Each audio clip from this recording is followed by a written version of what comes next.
यहाँ आएंगे तो उनका स्वागत है, लेकिन वो क्या करने यहाँ आएंगे? व्यापार भी करने आएंगे।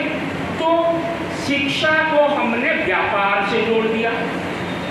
ये कहा गया कि यहाँ से 100 विश्वविद्यालय या संस्थान वो विदेश में जा सकते हैं, विदेश में उनका वो सेल्फ कैंपस खोल सकते हैं। बहुत अच्छी बात है। तो ये कितना कारगर होगा? तो जाहिर सी बात है कि कुछ बिंदु ऐसे हैं, अभी हायर एजुकेशन में परसेंटेज ऑफ एनरोलमेंट 36% है, और एनईपी का डॉक्यूमेंट बताता है कि इसको 2030 तक हम कम से कम 50% एनरोलमेंट रखें। और इस साल, जिस साल नीति लागू हुई है, उस साल आपके कलकत्ता विश्वविद्यालय में एनरोलमेंट क्यों इतनी कम हो गई? इतनी कम हो गई कि उसके बारे में कुछ कहा नहीं जा सकता।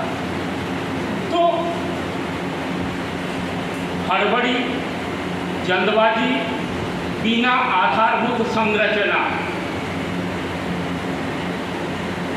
इंफ्रास्ट्रक्चर के बिना जब हम न्यू एजुकेशन पॉलिसी को देखेंगे तो जाहिर सी बात है कि मुद्दा उठाया था मंटू ने, इंफ्रास्ट्रक्चर के बिना हमने अपने विश्वविद्यालय के लगभग 60 कॉलेजों को ये कह दिया है कि ये जो इंटर्नशिप है वो प्रिंसिपल लोग अपना अपना जाने।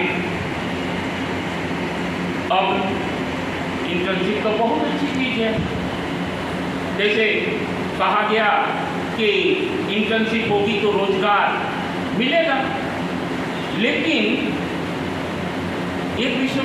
हमारे विश्वविद्यालय के कॉलेज में तो ये कर दिया गया कि हमारे यहाँ के एनएसएस के विद्यार्थी उस कॉलेज में जाकर एनएसएस करेंगे।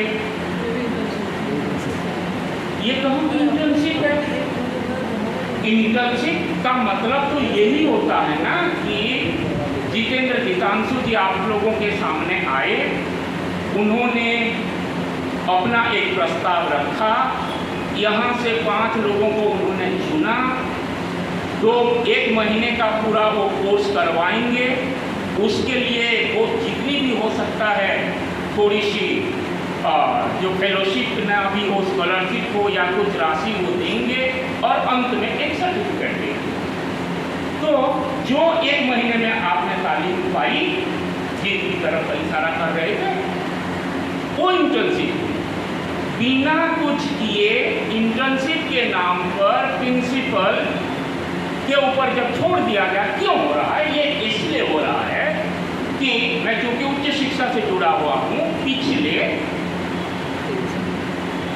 13-14 वर्षों से, 13-14 वर्ष ध्यान दीजिए, यूजीसी एक को अठन्नी नहीं दे रही है, ठीक है? अठन्नी जब नहीं दे रही है, ग्रांट्स कमीशन होगा। केवल इतना नहीं, और मुझे सबके कहने से कोई नहीं रोक सकता, राज्य सरकार, चाहे वो हमारे यहाँ की राज्य सरकार हो, कहीं की भी राज्य सरकार हो, सैलरी के बिना इंफ्रास्ट्रक्चर डेवलपमेंट के लिए कोई ग्रांट नहीं दे रही है। और हम उसमें skilled enhancement course, MDC multi disciplinary course, और AEC, ये तमाम तरह की चीज़ें, उसका आधारभूत ढांचा है, हमको वो सिलेबस बनाना पड़ेगा। सिलेबस हमने बना दिया है। तो कहने का मतलब ये है कि NEP 2020 निश्चित तौर पर लचीला, जैसे कि कोई एक कह रहे थे मल्टीपल एंट्री एग्जिट की बात कर रहे थे, बहुत अच्छी बात है। लचीला बना दिया गया, समावेशी बनाया गया और दृष्टि संपन्न भी है, सब कुछ है। इसकी बातों से हमें कोई एतराज नहीं है, लेकिन जब इम्प्लीमेंटेशन वाला मामला आता है तब हम जो वैश्विक परिदृश्य में हमने अमेरिका को कॉपी करते हुए जो बना दिया डॉक्यूमेंट, वो कहीं ना कहीं फेल्योर हो रहा है। मेरे कहने का मतलब ये है कि हम किसी चीज़ की चरण वंदना नहीं करने जा रहे हैं। एक शिक्षित युवा होने के नाते हम अपने समझ के अनुसार उसके दोनों साइड को देखें, पॉजिटिव नेगेटिव, और कुछ सवाल करें। अगर कुछ सवाल कर सकेंगे तो जाहिर सी बात है कि यह संतुष्टि और अधिक सार्थक होगी।